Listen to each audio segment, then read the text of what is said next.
Hello, everybody, and welcome to the Becoming CEO AF podcast. I'm your host, Kimba Garcia. And I am your co-host, Amanda Bell. Today, we have one of the most badass souls with one of the best talents ever here live in the studio with us. He actually came in to be live with us today. Thank you so much for being here, Brian. Everybody, I want to have lots of hearts in the comments for Mr. Brian Galke.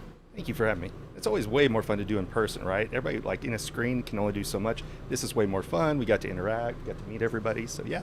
We've just been cutting up and giggling for probably 20 minutes before Alex even hit record. I know. He's like, God, can we get this thing started? Yeah, and actually, it was all good shit. We should have been rolling the whole time. We'll have to repeat some of that. Yeah, B footage, right? Like B-roll footage, yeah. We did not need the leg comparison, the length, and if you guys are watching live, we literally compared mine and Brian's leg length and our torso length. So our torsos are similar.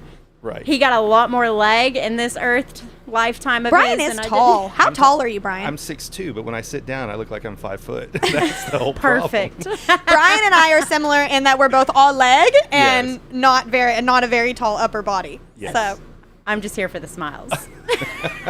Which there's already been lots of those. And I agree with you. You know, anytime Jacqueline puts on our calendar that somebody's coming in person, she'll put in parentheses, in person. And I'm like, yes, I was actually so excited that I got to see you today. I was like, damn, he's coming in person. This is going to be so fun. Absolutely. So I have a 6-year-old, right? And when I travel for speaking gigs or anything, I can FaceTime with her, but it will never replace seeing her in person. And this is the same way. So you guys should encourage as many people that can get here, right? And then if they're out of state, it makes sense. But this is way more fun because you get to hang out, you get to meet, you get to talk.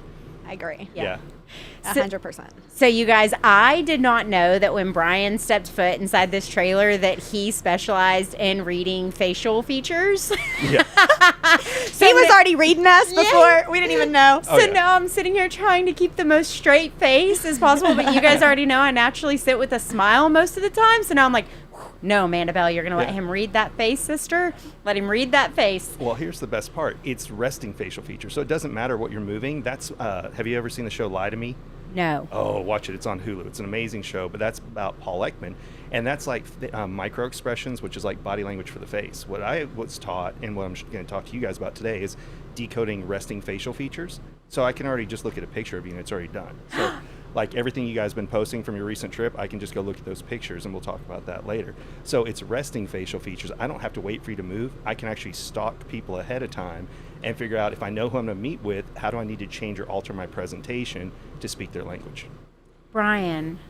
This is going to be a great podcast. I hope you guys have time to sit down, listen, and take some notes because you're probably going to want them. Brian, tell us the different ways that people could utilize facial decoding, right? You travel the country, you talk about this at... Yes. And if you'll maybe sprinkle in a little bit about the recent event that you just got done speaking at and all the different places that you speak, because you've taught this to some high-level people. Oh, yes. So really high-level people. Last week was a crazy week. So I spoke on Wednesday to the Texas Department of Public Safety out in Banderas, Texas. So they had their retreat there at a dude ranch, which was kind of fun to go do. Then I drove immediately back and spoke at Ryan Stewman's Apex headquarters on Thursday morning. Went straight to the airport and then spoke Friday at Greg Reed's Prosperity Camp at his home in San Diego. So last week was a great week of just getting to talk to a variety of people.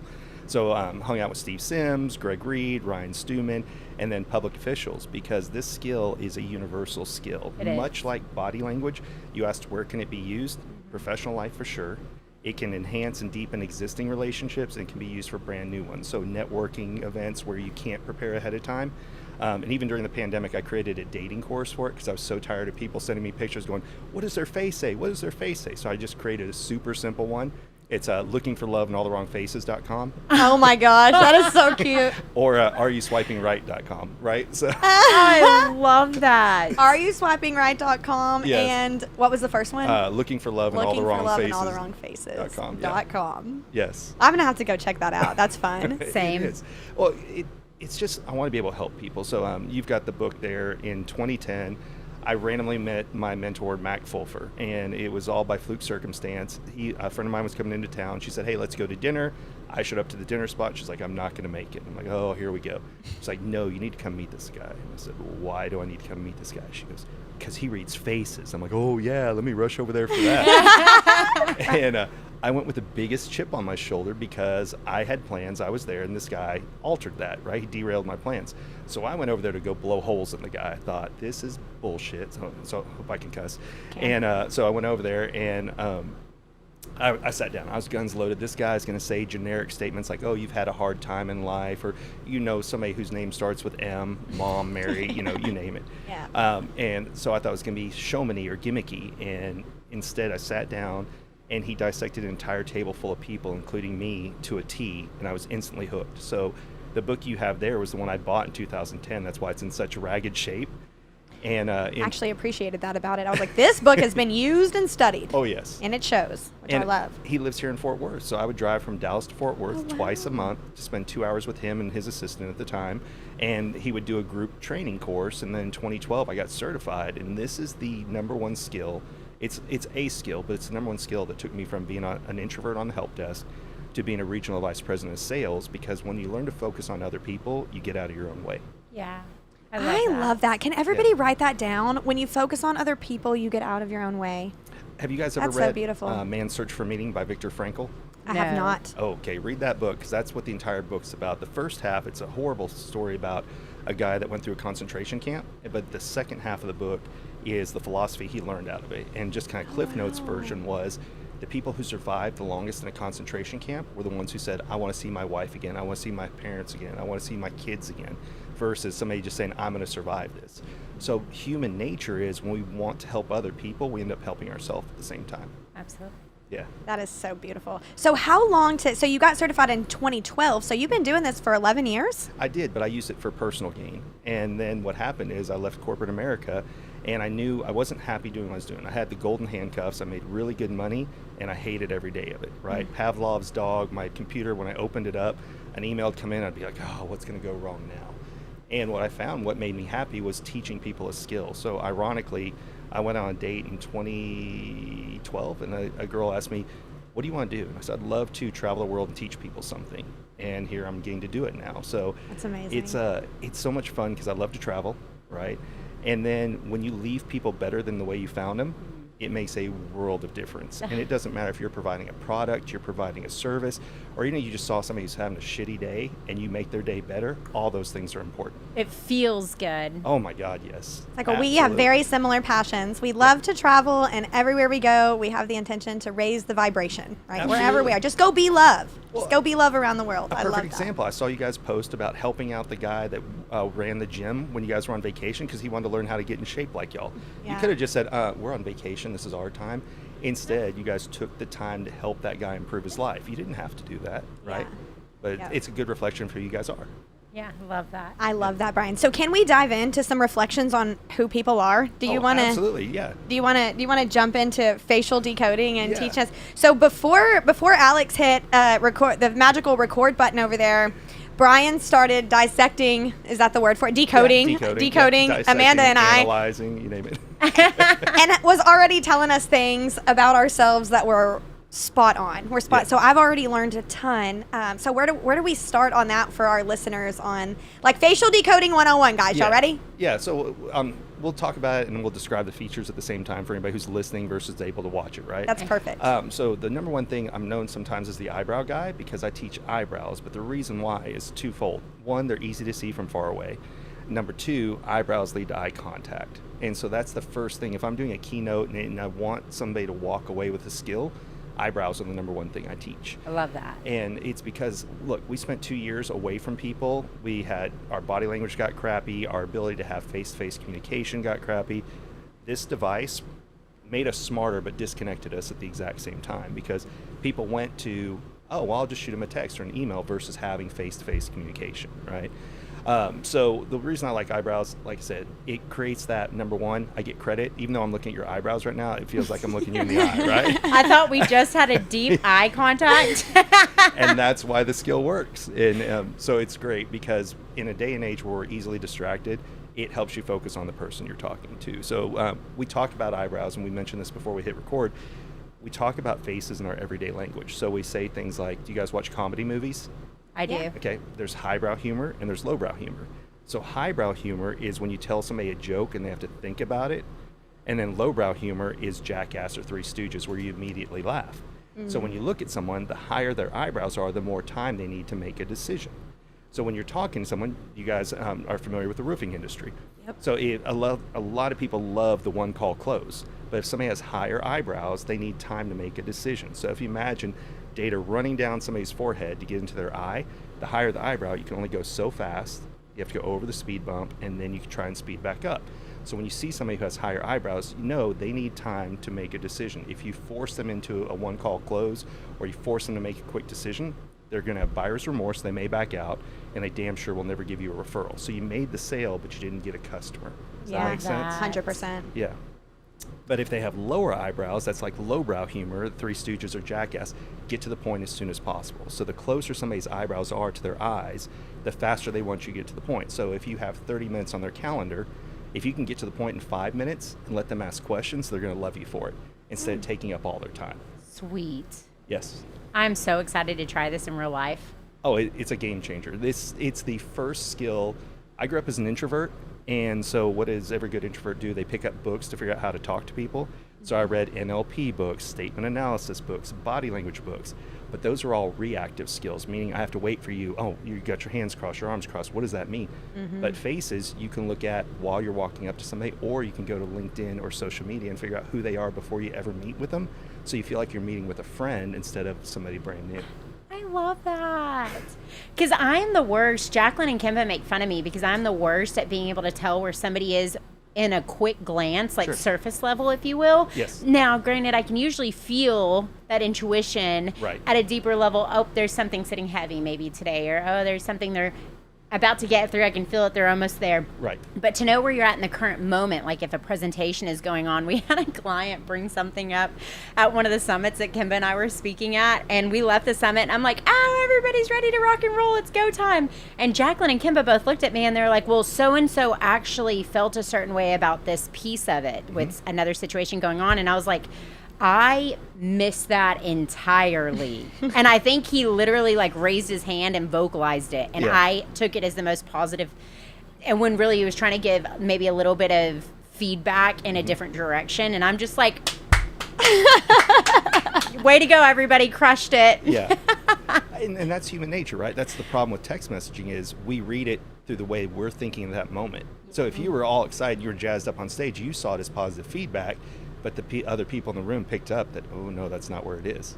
Got that it. make sense? Yeah, and I think I fall on that a lot more than not. So I'm so grateful when they're like, actually, I'm like, huh, I missed that. Oh, there's a way to see it on somebody. So if you're talking to somebody, and this one you have to get close to someone, but if their lower eyelid is rounded, eyes are like a lens on a camera, right? So the wider it is, the more they're open to hearing what you say. But if when you're talking to them, and this is a micro expression, if their lower eyelid flattens out, they're trying to mentally shut you out. And so they won't say anything. We've been taught, don't cross your arms, don't lean away. But we haven't been taught to control our lower lid. So if you see that lower lid going straight, you flatlined. Something you said caused a little bit of heartburn or heartache on something. And so you can immediately address it and go, you know what, maybe that didn't really come across the right way. Did you have a question about that? Oh, I love that, Brian. Yeah. It's a way you can instantly figure out what's going on with somebody. And the worst thing is people give off signs, but we've been taught not to cause a ruckus, right? So that's why people ghost us all the time in personal and professional. Oh, yeah, we're going to sign up. We'll just send us the paperwork. Because we don't know how to analyze what they are really thinking at the time. So that's more of a reactive micro expression, but it still applies like that because you're looking at somebody in the face. And when you look at somebody in the face, you're giving them time and attention. I mentioned this before. Smartphones, this is my first smartwatch. We'll see, I already turned off all the notifications because if not, I know I'd be like, Mine's okay. off and has been for months. Yeah, same. Well, I just got this one as a gift, so I'm giving it a Give shot. it a shot. We'll see how it works, but if not, it may go by the wayside. I love that. I used to wear my smartwatch whenever, because the boys, I remember I was in a buyer consult one time or a listing consult one time, and one of my boys was super sick at school, and the nurse had been trying to get a hold of me, and I put my phone away in the appointments, rightfully so. And And I remember when I got out 3 hours later, Tank was still sitting at the school sicker than a dog. Oh, no. And I felt so bad for being that mom that had him sitting up there for so long while he was sick. So I went and got that smartwatch. But I'll be honest, just like you said, I find myself, we'll be doing this and I'll be deep in the conversation. But because it got my attention, it got my attention. Do not disturb, right? I put it on my phone when it's there. So just in case, because if not, I will. I'll be like, and you can see it when you look back up, because every time, even though I'd be like, oh, because I got in the habit of like, oh, fuck, Amanda Bell, no way. And then I'd look back up and I could see it in their face of like, really? Really, Amanda? And I'm like, There was a disconnect in the connection that was there. So 100%. sorry. Well, we all know what it's like to be ignored, or we think, oh, so I'm not as important as you. So if I did the entire podcast only looking at you, how would she feel? Oh, right? Yeah. It's the same thing. And we're horrible as humans. If you go to a networking event, people are like, yeah, huh? And then they're looking to see who's behind you, who else walked in. And that's the problem. If you read about successful politicians, people who are very high level, they make you feel like you're the only person they're talking to. Like if you read any politician who's been highly successful on either side of the fence, they'll say, they made me feel like I was the only person in the room. And this is like, if I start to lose people, because I'm ADD-ish just as bad as anybody else. Trust me, my friends will verify that. I pick a different facial feature to look at. Why? Because I'm still focused on you. I'm not paying attention to what else is going on in the room or anything else. I'm just picking something else that I appreciate about your face and that can tell me a little bit about you, and I'm still focused on just you. That's beautiful. Yeah. So when you jump into, like, you go look at the pictures before you go meet somebody. So pull it off of Facebook or LinkedIn or whatever. Right. And the main thing that you're looking at is the eyebrows. And we talked about how quickly do they make decisions. Are you finding anything else in the eyebrows when you're checking out the pictures? Yeah, that was just the first part. So there's 3 basic shapes to eyebrows. There's straight eyebrows, angled eyebrows, and rounded eyebrows. So we talked about, y'all have 2 of the 3, and we'll talk about that here in a second. So straight eyebrows get straight to the point. So when you see it on someone, just think like he's got straight eyebrows, get straight to the point. Don't waste his time. No fluff. How soon can you get to what the goal of the conversation is? Rounded eyebrows, if you've ever been on a plane, you heard the announcement, in the event of an emergency, please put on your own mask before helping someone else. So rounded eyebrow people think about the people around them first and themselves second. And then angled eyebrow people, like I have an angled eyebrow, help me understand what's my angle so then I can figure out how can I help people. So I'll send you guys a picture of me when I was a kid. Not only did I have hair, but I also used to have straight eyebrows. But when I became a corporate trainer and I was on the help desk, I had to learn the material. So help me understand it so then I can help other people. The crazy part is when you go and watch Disney movies, you'll see we've been trained our entire life. So I talked earlier about books, and I can't remember if it's before we hit play or not. We're all amateur face readers. And by the way, I call it decoding facial features, because as soon as I say face reading, people are like, ooh, can you read my palm too? And I can't, right? Yeah, so, a little different talent. Exactly. And it doesn't tell you, faces don't tell you about somebody's future. It's a map of where have you been and where are you today, right? Because when we were kids, our parents said, don't make that face or it'll get stuck that way. Yeah. There's some truth to it. There's 42 muscles in the face. The mind creates movement. Movement creates muscle.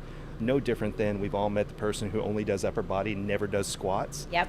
That's not genetics. That's what muscles they chose to move, right? So, sure.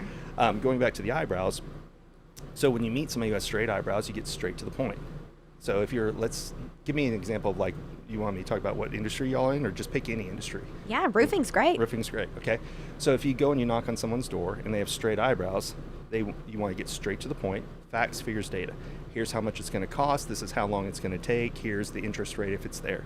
And then you stop talking. That's not the guy that we're complimenting his yard and all those things. No, not at all. However, if it's somebody who has a rounded eyebrow, then you're going to talk about the people around them, right? Oh, so, look, you want to take care of your family. Oh, your neighbors are going to be so impressed by the new roof you have. You're going to be the envy of everyone. And then if it's an angled eyebrow, help them understand what's their angle. Are you going to be selling the house soon? This will help increase the retail value of your house when you have a newer roof. Oh. So It's the same thing. You're selling a roof, but you're speaking their language when you're talking to them. Because all I did was change what I want to say to how do I speak their language. Does that make sense? I'm like, you are speaking my language, Brian. So, Brian, over time, I heard and you talking about muscles and you as a kid versus you today. So people's eyebrow shapes can change over time based off Correct. of the muscles that they are, which is what you're reading. So Correct. you're able to see what muscles in my face I move, which tells you who I am as a person. Correct. Because my facial expressions are obviously reflecting what I'm thinking. Yes, and because we keep making the same face over and over again. So muscle memory is real. And people say all the time, oh, this can't be real. If you've ever seen someone who had a stroke, what happens? One side of their face goes. Not one portion of their face, one side of their face. Yep. And that's why on a kind of a morbid side, when we go to a funeral, we don't recognize the person because all that muscle tension in their face is gone. Yeah. So I'll show you, when you guys see the picture of me, my ears used to stick out more. I realize I just hit my headset. I used to have the straight eyebrows, and then my eyes used to angle down. And that's because when somebody's eyes angle down, they're worried about the downside of things. So I was raised in a very loving household, and they're like, hey, go for it. But have you thought about if it doesn't work out? So I was raised to always think, what's the backup plan? How am I going to be protected in case this thing doesn't work out? So my eyes used to angle down quite a bit when I was a kid. Now they're more even and kind of up, because as I started becoming successful in my career and everything, I didn't have to worry about the downside. But I used to go do presentations for customers over $1 million.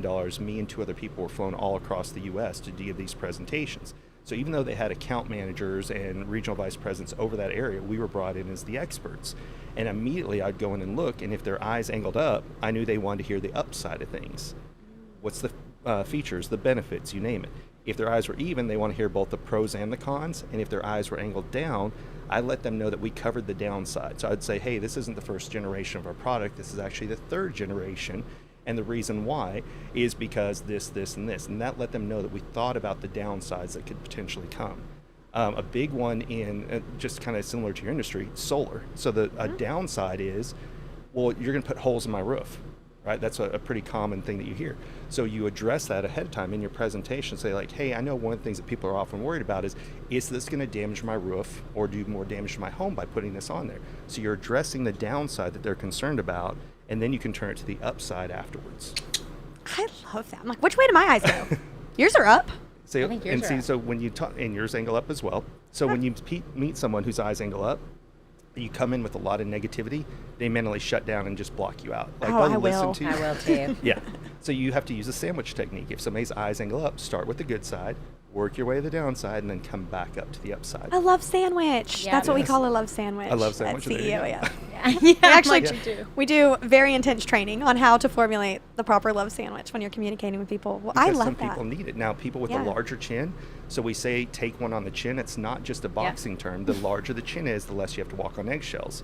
So you don't always have to do the love sandwich. If somebody's got a large chin, get right to the point. That is Smaller true. chins. Look at me. Yeah, exactly. You have a large straight to the That's chin? why I brought it up. Yeah, a long one. Yeah. Oh, Yeah. mine's So- smaller. Yeah. Yours is smaller. I'm the same. So I have a beard, so I can grow mine out. And that's why in the movie 300, they had all the actors grow out the badass beards, because it was 300 against thousands of the Persians in the movie. So if they had all had them with simple little beards, we'd be like, no. But so if you ever see anybody who's got a big beard that they grow out, they're telling the world, I can handle a lot of shit. I can take a lot of adversity and criticism, so go for it. Yeah. Same. Yeah. In fact, thank you. I'll work on it. Yeah. So everybody's face just tells you a little bit about who they are. So we're the genetics that we inherited from our parents, our grandparents, you name it. But then what comes into effect from the moment you're born is known as epigenetics. And epigenetics is every external environment factor that affected you. So were you raised in the hot, in the cold? What were your parents like? So you can take identical twins, same genetic code, raised in the same household, but one may have been great at academics, one may have been horrible. One may have had a successful relationship, one may have been a loner. You know, so all these things will change. So you can take even identical twins and their faces will slightly differ. Do you know Amanda's a twin? No, I did not know that. Amanda has a twin sister, and they are fraternal, but look and sound a lot of like, y'all have to have very small differences as babies Yeah. to not be identical twins, because y'all are. They look very different today because of Right. epigenetics. Right. We were talking about that. As adults, I'm like, I can tell y'all apart of my. Like, y'all don't look anything the same, but when you Right. see them as babies, they look a lot alike. And so when as you're talking about that, I'm like, epigenetics between Amanda and Amber will be a really great example. Absolutely. Yeah. Of that. We'll take a Yeah. look when we're done at pictures on your phone, and we'll talk about the differences. Yeah, That would be so fun. Yeah. Yeah, that it would be so Like, much I'm fun. excited for Because that. I talk to people about that often, mostly Kimba people I'm super close with, right? Right. But I'm like, man, it's just so wild because same generation, same parents, same school, same friends, same everything. Everything. Same literal it DNA. Seems like everything, right? But Yeah. different experiences. So Different why? experiences. Because for you, school may have been easy. It may have been hard for her. Or you may have been more athletic and she couldn't do anything athletically. So it says you think you were up the same, but the way you saw, it's kind of like when they say there's my version, your version, and the truth. It's that my version versus your version, which will ultimately change and alter your face. Yeah, yeah. Well, that's wild. Because now I'm like picturing her eyebrows are a little bit different, her chin's a little bit different, her forehead's a little bit, you know what I'm saying? Now I'm picturing her and I'm like, that is where the changes came into play. Yeah. It's wild. And have you guys read the book, The 5 Love Languages? Yes. Yes. Okay, so there even on someone's face, there are examples of what's their love language. So we're talking about you have fuller eyelids, so your time and attention, right? That's the first. If somebody has a wide area right here, that's physical touch, right? So you can start looking at people. What is considered wide? So if your finger can fit in there, you'll meet people that it's like pinched shut, and then don't do that. So if I ever that's see that me. on somebody, Thanks. it's like who's a hugger and who's a handshaker. So the thinner it is, That's good they're a to know. handshaker. If it's wider, then if it's a guy, for example, I won't hug him, but I'll do the double handshake, right? Because it's giving them love physical that. touch because you're adjusting to what makes them happy, My husband's is very wide and he does want me to touch him. right? So you can literally, that's what you can look at. Words of affirmation, there's a little line right here. If you see a horizontal line below someone's lip and above their chin that's deep in here, that's words of affirmation. I think I have that too. The mic's in the way, you'd have to, Yeah. oh yeah, you've got it. So that's the big thing for Because you. she literally does Botox to try to pull that down. Yeah, so what that She's is, like, it's deep. so that's someone, if you want to make her happy, sincere verbal compliments go a long way with Kimba, right? So that's the Okay. whole thing. If you see that on someone, so some people love title, some people love money, some people like a sincere thank you for the things they do. So since we're talking about you right now, so we're talking about you have two different eyebrows. You both actually have it, but since we're going to talk about this, it's going to be important. And there's people that tear up when I say this. So just be warned when I say this. Okay, I'll sit back. All right. Because you already know I'm emotional. Yeah, exactly. You have rounded eyebrows, right? So you're constantly thinking about everyone else first and yourself second, right? And then when you have that line right here, and what that means is you don't always hear a sincere thank you for the things you're doing for everyone else, so you're not filling your own bucket. So the problem is people with rounded eyebrows don't like to tell everybody, hey, I'm doing this for you. But you have to figure out how do you share to let people know what you are doing without making it like, look, I'm doing this for you again. But Yeah. if people don't know you're doing something for them, you'll never get the verbal affirmation that you want and crave.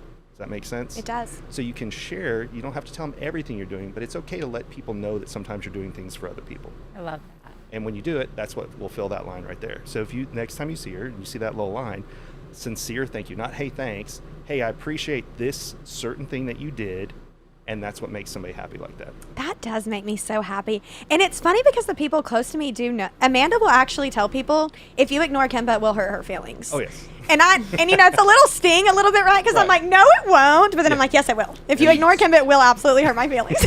And by It's the small chin. yeah, and by ignore, they're not always ignoring. They Right. see, they hear, they feel all the things. They just won't follow it with what you're saying, the They don't acknowledge affirmation. it. Right. Exactly. Yeah. Yes. And so I'm trying to tell people, like, hey, if you don't mind slowing down for just a second and show her the gratitude that she does deserve. Right. Like, all of us will keep moving in a really pretty synchrony. It'll be like, great, just. Can you come back? You forgot something. That's it. And it's She will tell people exactly that. what you missed that you were talking about, right? At the event that you didn't realize that somebody was saying a negative, you took it as a positive. Yeah. But yet you know that that's how to help take care of your partner. Yeah. So it's yeah. interesting. I love that. Yeah. I love that so much.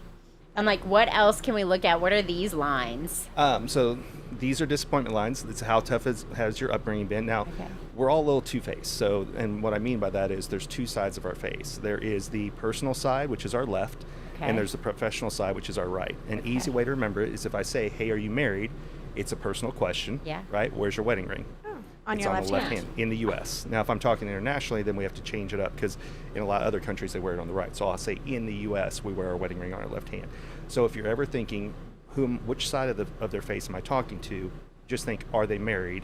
That's always their personal side. Got it. Oh, And that's so a it's- great anchor. yeah. I love Yeah. that. Because it's a left brain versus right brain. That's like we were talking about before. If somebody has a stroke, then only one side of their face goes. Well, it's the same thing. Those different muscles control. So this is our personal side because it's the right brain features, and then this is our professional side because they're left brain features.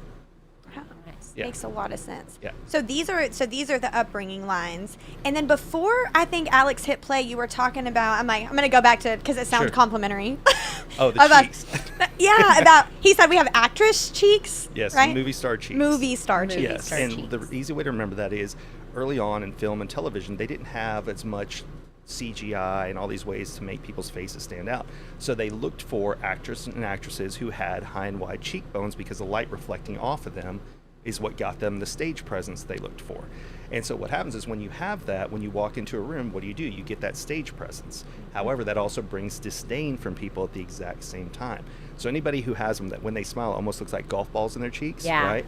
Those, there you go. See, now you guys can see them on her face. My husband will literally walk up and go like this to me, and I'm Yes. like, "Will you please catch 'em. stop?" Yeah, he'll Yes. put them in a little circle.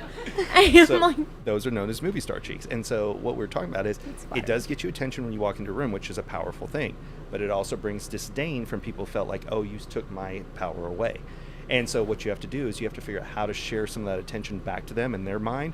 So if there's something you appreciate about them, you can just say, oh, hey, nice shoes or whatever it could be. But it's got to be sincere because Yeah. we can all have a bullshit detector. Right? Absolutely. We all hate the salesperson who comes in and gives us some fake compliment. And then we're like, and what's going to come after that? Yeah. Yeah. But the wild part is, so I figured that out early on in life as the Mm-hmm. truth. And so I do naturally, when I meet somebody, I want to find something that I genuinely enjoy and go ahead and share that with you. Yes. The wild part is sometimes people, and I can feel it on them, they don't, like, I do love the earrings you wore in here today, and I'm sorry that you don't believe me when I say that. So if Yeah. you want to let me borrow them, do you want to do that? Yeah. Can I borrow the earrings? And Hard. It's because we're all taught to be modest, and we're all, if anybody assumes you're even remotely associated with sales, you're scum. Yeah. You know, sorry, Yeah. I It was is in sales true. for 14 years. I get it. It's one of those things. Is the funny thing about America is everybody's a salesperson, right? You have to convince somebody to love you. You have to convince, how your kids to do things. We all have to sell. Why should you hire me? Why should you not hire me? Why should you buy my product? But sales has been such a bad experience for so many people, and that was before the internet. Now people can do their own research. It's hard to be taken advantage of because you can look up everything, then you just decide who do you pick. And that's why it's even more important to figure out how do you build rapport and bonds with other people, because most things are a commodity now. It used to be, Right. let's say you're buying a car, since that's the typical example where people are fearful. Well, it used to be you went into a dealership, you didn't really know much about the car that you were buying. Now you can research it to the nth degree online. You just show up to pay for it. And before, the salespeople are like, oh, let's see what commission or what interest rate I can lock them into. What else am I going to sell them, to try and make more commission. Well, now everybody's wise to most of that. So now it's how do I make that customer feel like, number one, comfortable, and number two, I don't want a sale. I want a customer for life who's going to come back to me for every one of their cars and who's going to refer me to everybody else. Yeah. That's what I was going to say. I think this talent really helps us go from that salespeople scum to really being able to bridge gaps and truly form connections with people. Because I'll tell you, it bothers me none that you studied my face on the way over here. In fact, you walked in and knowing exactly who I am, exactly the way that I feel appreciation. And I'm truly grateful, Brian, that you did your homework on me before you got here. I'm like, this man showed up knowing things about me. That's cool. And now we have the opportunity to be able to do that with our clients, with our customers, with prospects, which is a true win-win situation for everybody. Because I'll tell you, people like to buy things, right? Like if Absolutely. you want it or you need it, you enjoy buying it. So the next piece of that is, am I buying it, like you're talking about, from somebody that I feel like I can trust, from somebody that I feel like relates to me? And that's the biggest differentiating factor in the market today. And what you're out teaching people is such a beautiful skill to be able to just do that on demand that it's almost like the biggest secret sauce ever. It is. So we call it the unfair advantage of The unfair advantage. That is what it is. So, I'm a huge Batman fan, and what does Batman have? He has a lot of things in his utility belt. So, learn body language, learn NLP, learn to study facial features. Everything that helps you connect with someone else, it's never a loss.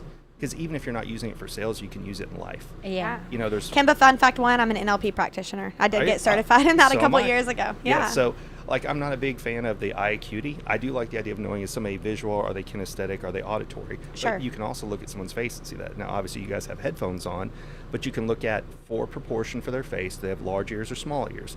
They have large eyes or small eyes. And then if they're more visual, then you'll say things like, hey, picture this. Do you see where I'm coming from? if they're more auditory, you say things like, hey, does this sound like a good idea? Do you hear where I'm coming from? If they're kinesthetic. And people will confirm that too, right? Absolutely. When they're talking, they'll be like, Yes. well, I don't know if that sounds good to me or not. I'll switch my language to that from there. Sorry, Brian, finish the kinesthetic. No, what you're was great. what was the kinesthetic? Oh, I want to make is sure this that I some- didn't rob them of that. Yeah. Oh, is this something you can wrap your hands around? Does it feel like we're moving in the right direction? So it's action words while you're doing it. Like you, when I hang up the phone, I'll say, okay, I'll see you later. I'm telling people I'm visual. Yep. And you'd be surprised, but you can play with people. So with customers, if they're visual, send them a meme, send them a video text, right? That's why Bomb changed the industry for so many people, is because it was both a visual and an auditory way to reach people. If they're auditory, send them a voice text or send them a video. If they're kinesthetic, then you have to get a little more creative, right? Like you can send them a physical, something in the mail that they can wrap They their can hand. touch. Yes, They can like touch. that shingle sample. They Yes. want to hold it. Exactly. They want to lay them all out on the floor and touch them all before they make a decision. I have clients like that. They do. They truly want to lay out all the different shingles that are going on the roof. Yeah. And they want to be able to touch it and feel it and all the things before it ever gets installed. It is, and it's just figuring out what makes somebody else happy. So we were talking about this before because you guys just got back from DR, and I used to be a horrible traveler when I was a kid because everywhere I went, I thought they should speak English, and if they don't, I'll speak English louder, right? And so With you're a funny accent and see Exactly. if they can make. That's what Dollaro. cracks me up is when people yell in English in a Hispanic accent to people. Yes. Is I'm like, you're still speaking English. That's why Americans have such a bad reputation when we go anywhere. But when I learned to start learning basic phrases, please, thank you, good morning, good afternoon, good night, when you try to speak someone's language, they appreciate it and they work with you on it.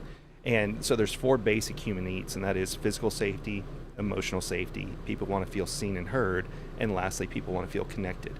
And that's what this skill teaches you, is how do you make people feel seen and heard? And then how do you create that connection with people? And so there's another statement, and that is rapport builds relationships. Relationships is what business is built upon. And that's all you're doing, is you're just trying to figure out how can we bond. And if you don't want my stuff, great. But if you want it, then I'm the person to get it from. Yeah. If Yeah. that makes sense. Yeah, 100%. I absolutely love that. So Brian, you travel the country and you teach this to entrepreneurs and Anybody. Everybody. everybody. Yeah. I say entrepreneurs, but and so many different other types of people. Do you only teach this on stage? Do you do? I'm just sitting here thinking, if somebody's out there and they're like, I got to get a hold of this Brian guy because he's got to Yeah. teach me some of this shit. What's the options? So it's infinite. I am the worst because they always say your avatar shouldn't be everyone, but my avatar is everyone. And Yeah. here's the reason why. Sales has the budget, and so most companies that bring me in are for sales. After that, leadership and management. How do you understand your employees? This day and age, it's even more important than ever than to figure out, how do I understand the people that I work with? Coworkers, leaders, you name it. Then customer service, right? Because sometimes we've been treating customer the wrong way the entire time. And how do you help a customer resolve an issue? You make them feel seen and heard, right? And then I mentioned it before, you can use it in your home life if you have kids, your romantic life. It's crazy. So I'll give you a good example of this. I didn't use it at first, but when I was married, my wife was auditory and I'm visual. And so what we had to figure out is, if who's going to the store, how do we handle it? So if she's going to the store, I used to text her, this is what I want. She's like, stop texting me, just tell me what you want. So I would have to auditorily tell her, these are the things I need from the store. If I'm going to the store, you better not tell me, you better text me, because I'm going to come back with 2 of the right things and 5 of the wrong things. So it's not about judgment, it's just figuring out what do we have in common and what do we have that's different. And then how do you meet in the middle with everything? So that's a simple phrase is, with the face comes grace. It's not about judgment. It's about figuring out, how do I understand this person better? 100%. So to answer your Which question. is a form of love. Yes. It is. I like to be on stage because here's the reason why. I sit in the room and I learn. So while I'm up on stage for 45 minutes to an hour and a half, but then I'm sitting in the back taking notes. So every event I speak at, like I spoke at Brad Lee's Closer School Live, I'm in the back taking notes, learning from the other speakers. So that's my favorite thing to go do. Oh, I But love that. I leave tonight and I go to, I'm doing a Zoom for an office in Boston area for teachers of how to integrate students back in after they've been in trouble or been to juvie or anything like that back in. Then later this month, I'm going to Phoenix to go to a doctor's office, from how when a patient walks in, do you immediately start figuring out how to make them feel more comfortable? Because if you're going to a dentist office, there's a dentist everywhere. So how do you make your practice stand out? So it's literally, there's not a company that I can't help. I've got a friend he's a certified financial planner. When he has a large client coming in, I go in and I actually decode the facial features of the person for them to tell them how to do the presentation for that, to win that customer over. So consultation, speaking on stage. I do in-person events, smaller groups. If you guys are familiar with Lightspeed, Brad Lee's company, so I've got a course on Lightspeed. I've got a basics one, and then I've got one for the door-to-door. Why? Because door-to-door people have to know how to do it instantly in less than 7 seconds. You've built a course out that people can go take on this. Mm-hmm. So there's a course for everybody, and then there's a course for the door-to-door people. Yes, because they have to learn it faster. Interesting. Yes. Love that. And I then, do too. I want to take the course. Yeah, I am working on my own book because I love my mentor's book. It's a fantastic book. Everybody should get it. But if you open it up, you see there's 4 features per page and 130 pages. It's too much too fast. And so I actually, you've got the flashcards in there. That's what I recommend everybody gets, because you can learn one feature at a time. They're $100 for the flashcards.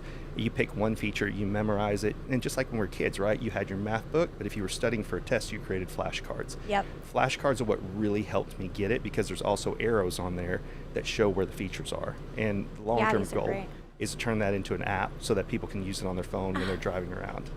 Brian, that's beautiful. I love that, Brian. Yeah. I do too. I'm super excited for that. So where can people go find you, Brian, to access this? I know we told them where to do it for dating, but let's say we're trying to make money or something, or change the world. Yeah, Subtle Skills. So SUBTLE skills.com. That's where I am on everything. Instagram, TikTok, you name it. I put out videos, not as often as I should, but I just grab a flashcard and I'll talk about a feature. I'll put up pictures of it, and then they can book me pretty much from there as well. I love that. I guess my last question for you, and sister, I don't know if you have anything else for him. My last thing, because that's what I was just thinking. So you go speak, and people have 45 minutes to consume like all of this information, right? Like it's probably, you just can't learn all of this information, and it took you years, right? What do you think is a time frame for somebody? This is an open question, right? I guess it's a weird question, across the board question, but for somebody to say, I'm good enough to execute on this. Sure. Like, how much time or studying do you see your average student take before they feel comfortable? Can I answer a question with a question? Yeah. What do straight eyebrows mean? Get straight to the point. What do rounded eyebrows mean? I care about other people before I do myself. I'll probably put their oxygen on first on the plane. Right. What do angled eyebrows mean? Angle eyebrows meant, God, what is it? Cheat code. The downside of things? What's my angle?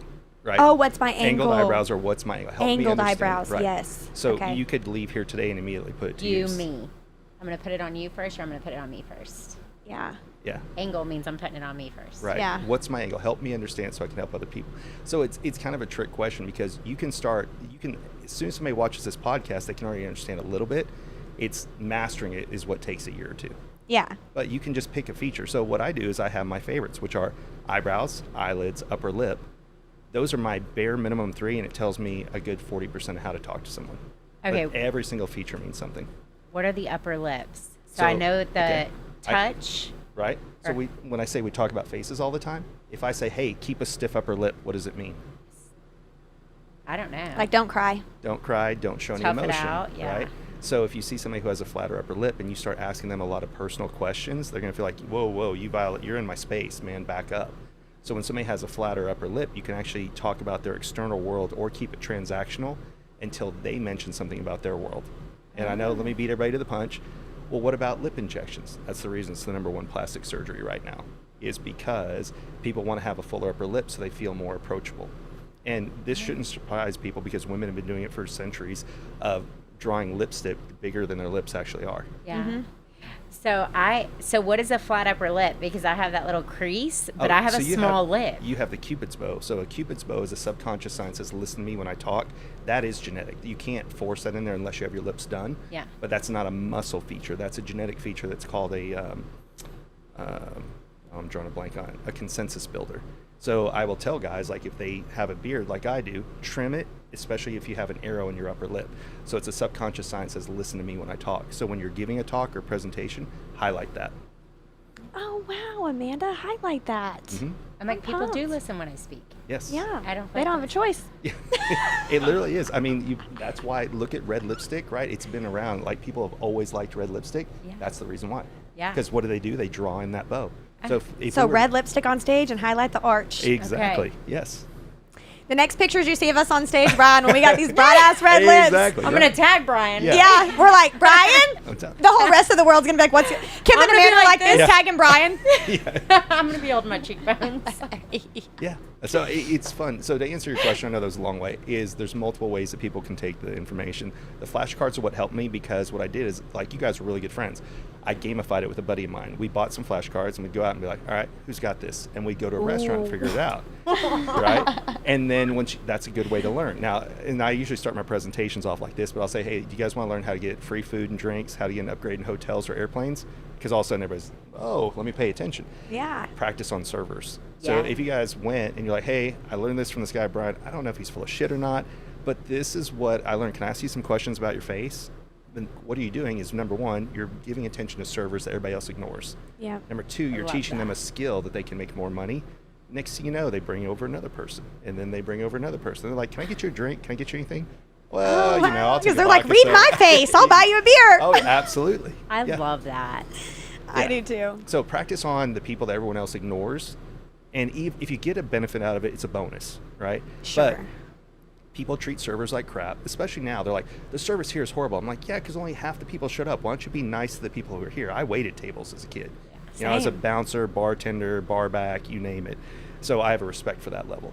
And I'll tell you guys a story here in a second. But then the barista, everybody thinks it's fun to buy the next person's Starbucks. Well, why don't you treat the barista like a person and actually give them eye contact while you're making your order, ask them about their day, whatever. Yeah. And then they treat everybody that comes in line better. So you didn't affect one person, you affected everyone. A whole line of people. Yeah. And so a good example of this, and I tell the story a lot on stage, is I went to a wedding in Jekyll Island, which is Florida-Georgia line. It's kind of like going back in time. You feel like you're going to Dirty Dancing, like where that was filmed. But we went to a wedding, and my server came over, and his name tag said he was Hungarian. Well, I'd been to Budapest, so I looked up how to say thank you on my phone. So when he came over to fill up our glasses again, I said, Kosono. He said, what? I said, well, I wanted to say thank you. He goes, do you speak Hungarian? I said, well, I've been to Budapest. We talked for a minute. Now, do you think my glass was ever empty the rest of the night? No. Neither was anybody at my table, because I took 2 seconds to make what most people ignore feel like a person. And so I took that server, right, who everybody else, and they're paid to be quiet and grab your dishes and everything, but because we made him feel seen and heard, we had the best service of all the other tables that were at that wedding. And that's what life is about, like we talked about before. Leave somebody better than you found them. And when you learn to focus on other people, you actually get more out of life, because we try harder for others than we will for ourselves. If that makes sense. And that, folks, is what we call here at CEOAF raising the vibration of the whole planet. Exactly. And walking around just being love. Because it is. It's a ripple effect that just doesn't end. Right. When you just give out that loving energy and that time and attention and that thoughtfulness that you're able to utilize this skill to be able to achieve with people. Right. That ripple effect is huge, and you're teaching so many thousands of other people how to do it. Exactly. Which is super great. So we have to wrap. I'm like, I could sit here and talk to Brian all day. live Brian, close. do you want to We'll be our come best back. friends? Yes, okay. we'll come back again. Because if you Okay. want to take me out to the restaurant to practice with us, There you go. I'm down. Jacqueline's like, and I'm coming. We'll be studying all these people's faces, getting all the free drinks. Oh, Mostly making them all feel loved. Yes. But one more time, Brian, can we spell out the... I'm like, in true Bill... We're also in Rainmaker together, yeah. which is where we originally met. Right, through Bill Walsh. So I'm going to give Bill Walsh a shout-out for introducing me to your beautiful soul, because I am grateful for our Rainmaker family and the beautiful people that we get to meet inside of there. But we'll spell out the website Sure. for people one more time. Tell them where to reach you one more time.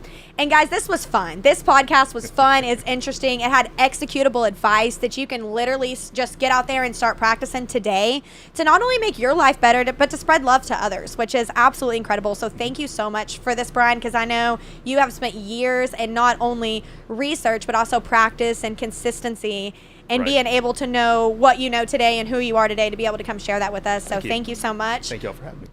for your time and attention today.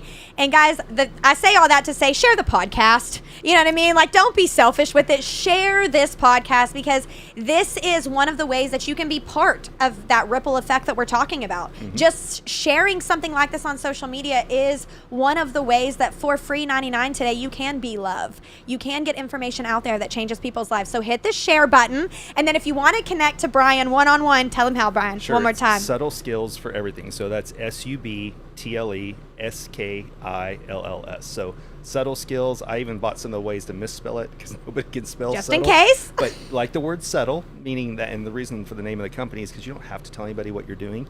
You don't walk in and go, I read a body language book. Yeah. So this is just another tool for your tool belt, and it's subtle. You don't have to tell anybody anything, so it's just subtleskills.com or Instagram, TikTok, subtle skills. Love it, Brian. Thank you so much. And everyone else, we will see you guys on the next episode of Becoming CEO AF. Bye-bye. Bye. Bye, y'all.